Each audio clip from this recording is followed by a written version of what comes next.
You guys see the slideshow? You can see it. Awesome, awesome, awesome. All right. Let's talk about sculpting the arm, and I want to go over some of the key landmarks, the features of the arm itself, and how we would go about approaching it inside of ZBrush. This is one of those that we might be able to get through the PowerPoint, and then next class, I will do the sculpt of it. So let's get it started.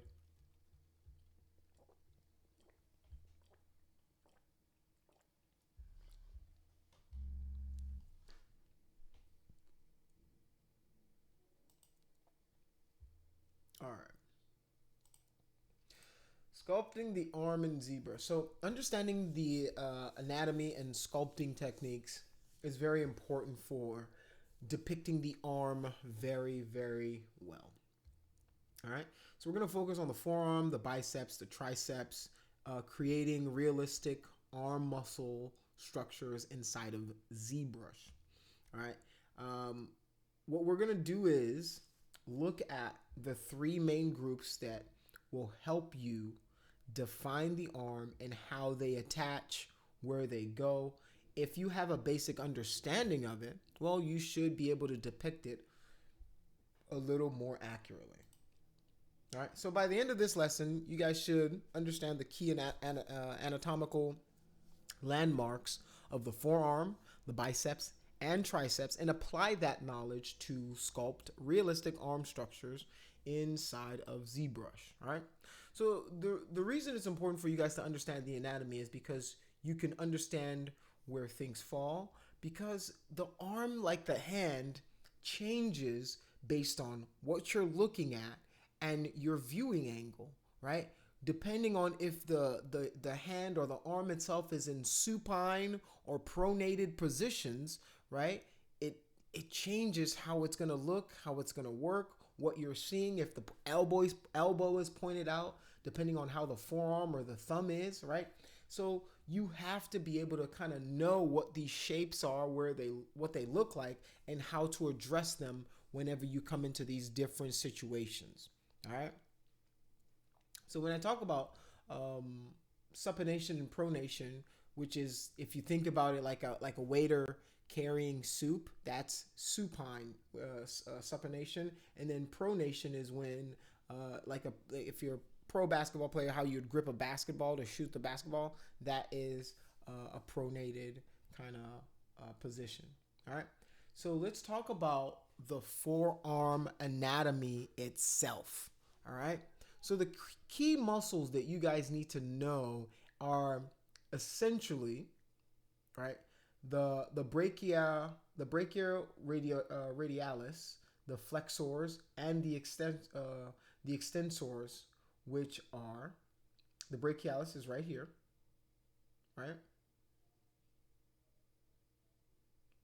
Your flexors right here,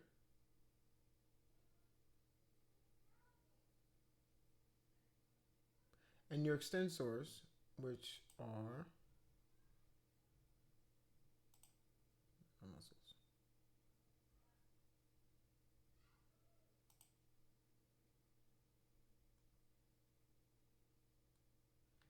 right behind there, like right behind this muscle. All right. So when we're blocking it out, though, the way you guys should think about it is this humerus bone in the middle, right? Which I should go. Let's go over the anatomy of the bone, right, and how they correspond with the muscle.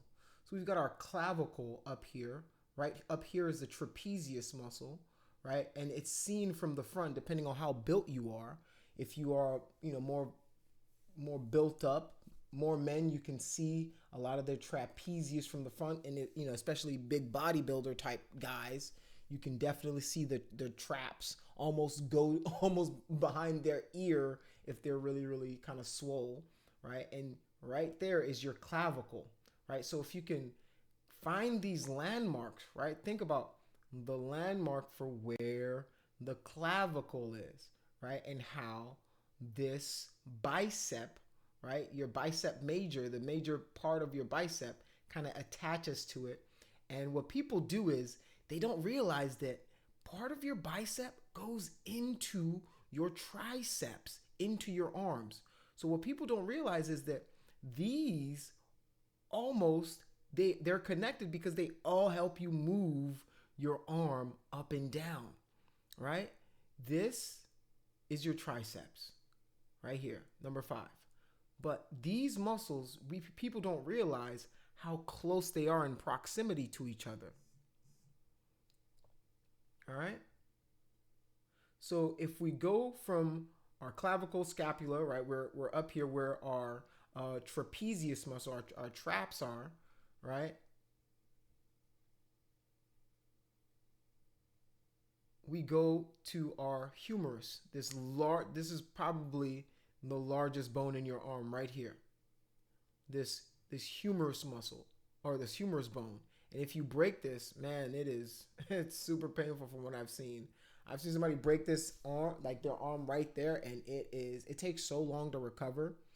And then it goes to your radius and your ulna, right? The radius is usually longer than the ulna.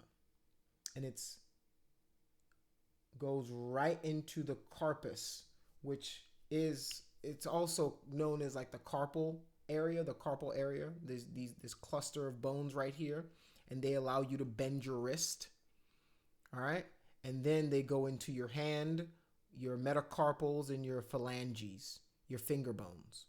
All right? And breaking these sucks. The smaller bones heal slower, but sometimes they're just a little more painful just because of how they are and where they're located. All right. So when we talk about the humerus bone, the muscles attached to it are the bicep, right? And then there's the long head of the bicep, and then there's another part of the bicep that goes and attaches itself right up here. So I have a diagram that'll show you guys that as well, right? So there's the long head of the bicep right here that travels through the shoulder, common source of pain, functionally unimportant. It may rupture, but it like I said, some of these are super painful. But this is the long head of the bicep that attaches, if you look right here, it attaches to your shoulder. And if you look at the short head of the bicep, it inserts in the coracoid process outside of the shoulder joint. Functionally important, but rarely a problem. And that's where it goes under, right under your bicep, your back. And then you've got your distal bicep insertion, right? This is where the bicep inserts itself into the proximal radius, right? This is where if you have tendinopathy or something like that, this is where you'd get it. All right, so if we go back up a little bit. So now let's go into the forearm where the radius and the ulnar are located. So the muscles that surround them are the pronator, the brachioradialis, the flexor carpi radialis right here, and these abductor muscles, right? For the purpose of our sculpting, right, you really only have to inform yourself of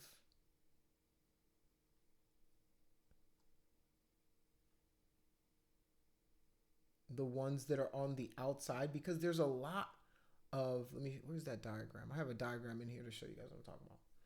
So if you see, there's a lot of underlying muscle in your forearm as well that protect your radius and your ulna from breakage, right?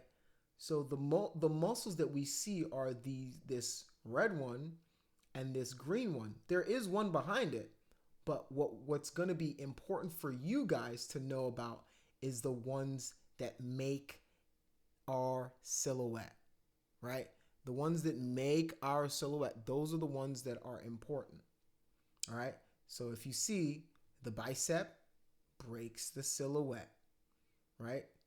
And you see where the long head and the short head of the bicep attach to according to the skin. Just so you guys see, that's why I like this. I like this kind of the sculpt a little bit because you can see how the muscle, like the bicep, people think the bicep is just one big muscle. It's actually two heads, right, that attach at one. You don't see a lot of these underlying muscles right here. You can see your triceps, and then it goes into your forearm.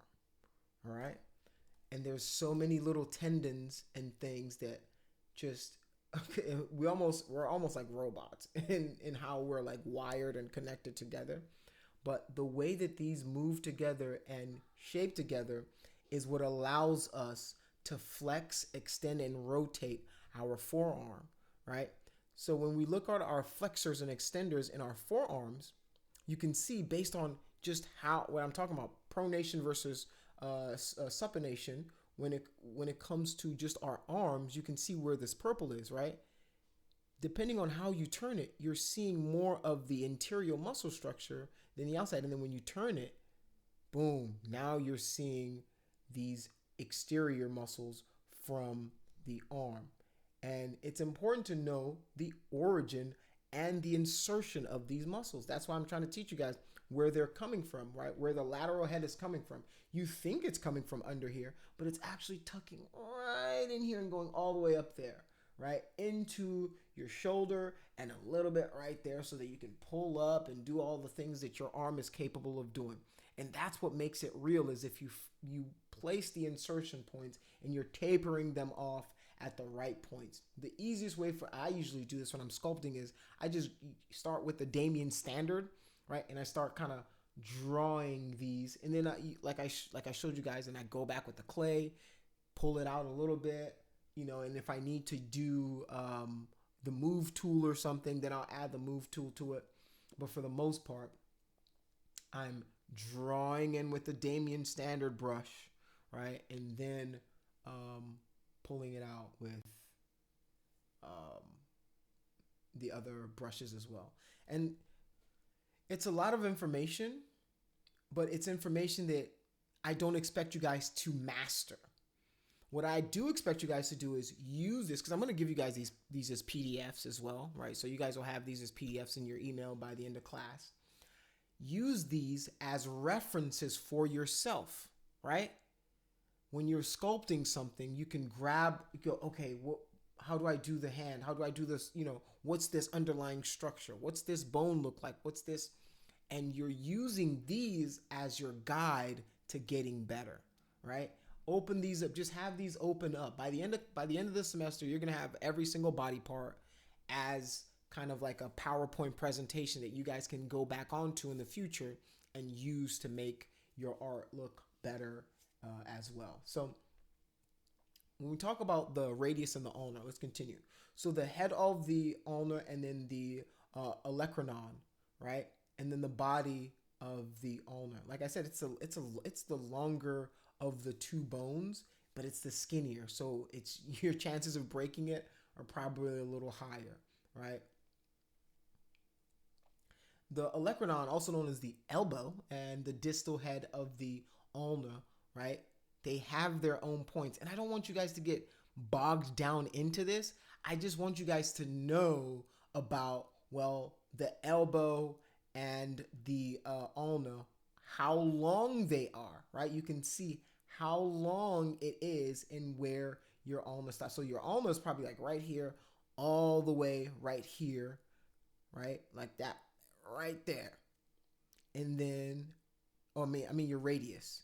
And then your ulna, right, is this longer one right here that ends at your olecranon, which is your elbow, right? And that connects to your carpal, kind of the carpal structure of the hand bone right here that allows us to bend our wrist. And if you guys look at how much surface area is created when we bend just the carpal bones, right? Our carpal, this carpal structure of bones right here, when you bend it, you see how we have a straight line, and it's this area, the surface area is less than when you start to bend it, right? Just little things that you guys should keep in mind when sculpting arms, hands, and how they connect, right? And now that you guys have made the hand, you guys have, you can attach an arm to it and hopefully put these items in the right place. So some common mistakes that I see that students make is they oversimplify forms without properly layering, right? And that's what I'm talking about with these guys is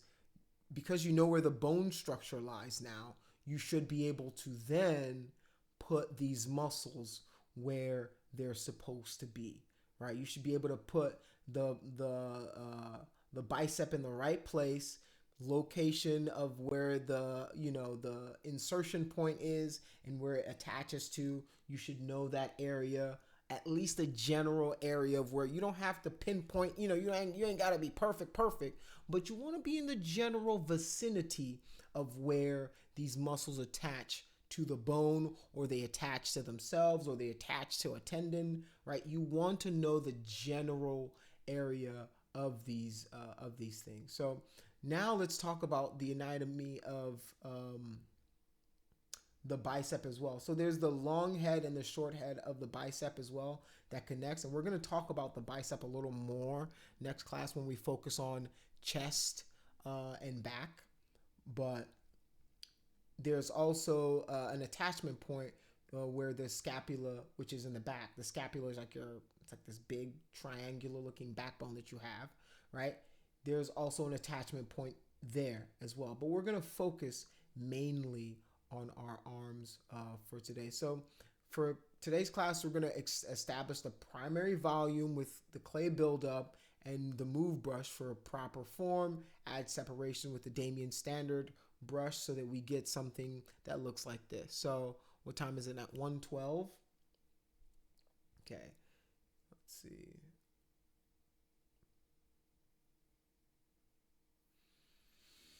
Let's see if I should be able to do at least a basic form of it. I'll show you guys what I'm talking about when I'll show you guys how I would approach just the exterior of this, right? And then you guys can go and try to build the arm yourself. You know what? Instead of that, you guys go do it. And then next class, I'll show you guys, because I liked watching you guys kind of work through it, and then I come and do a demo on it, and then I see what happens next class with the progress. So I'm gonna actually send these out to you guys, and then have you guys attempt arms. You can use ZBrush or Z spheres, right? You're allowed to use either Z spheres or just the standard clay, right? Or just use it out of a cylinder. However you build it, you build it. Build it from a sphere if you want to. But build an arm. You don't have to do the hand anymore, right? Build it up to the wrist area, right? And then just put the muscles that you see in that we discussed today, right? You don't have to do the bone or anything like that, but try to attempt the arm, right? And if you want, you can use the scale character that they have in here. So if you want to, they do have this kind of skeleton character. Let's go projects. In projects, you should be able to go to is it demo? All right, man. Have a good one. See you next class.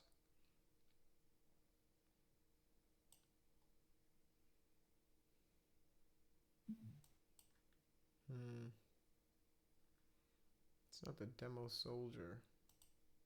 No. This one with which one has the skull in it? Which one? Where's the first one that we did that had all the skull and everything in there? No, this one doesn't have that. There is a Z tool. Oh, maybe it's a Z tool. Okay, it's a tool. It's a tool. All right, so there is a Z tool that has all of this in here, right? So you can pull this out as reference for yourself to kind of use and see what is going on. And if you guys see me, you can go through and hide all of the pieces, latissimus dorsi, and you can see the skeleton and see, how the forms really fit together. So ZBrush does give you a lot of different tools that you guys can use as well to study from. But you guys are supposed to go now, attempt an arm, and yeah, let's see how you guys do. Does anybody have any questions for me?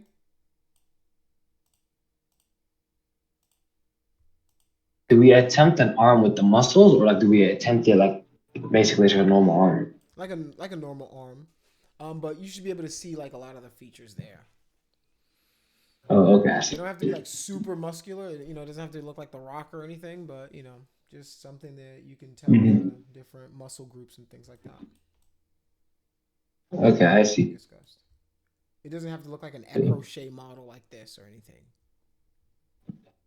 Yeah, that's a normal arm with just some shows features and cuts basically. Yep, exactly, exactly. Okay. Yep. Alrighty, right. If anybody has any questions for me, please ask now. If you don't, you guys are free to disperse and go and learn this stuff. I'm gonna stop this video and then send you guys the copy of where you guys can find it.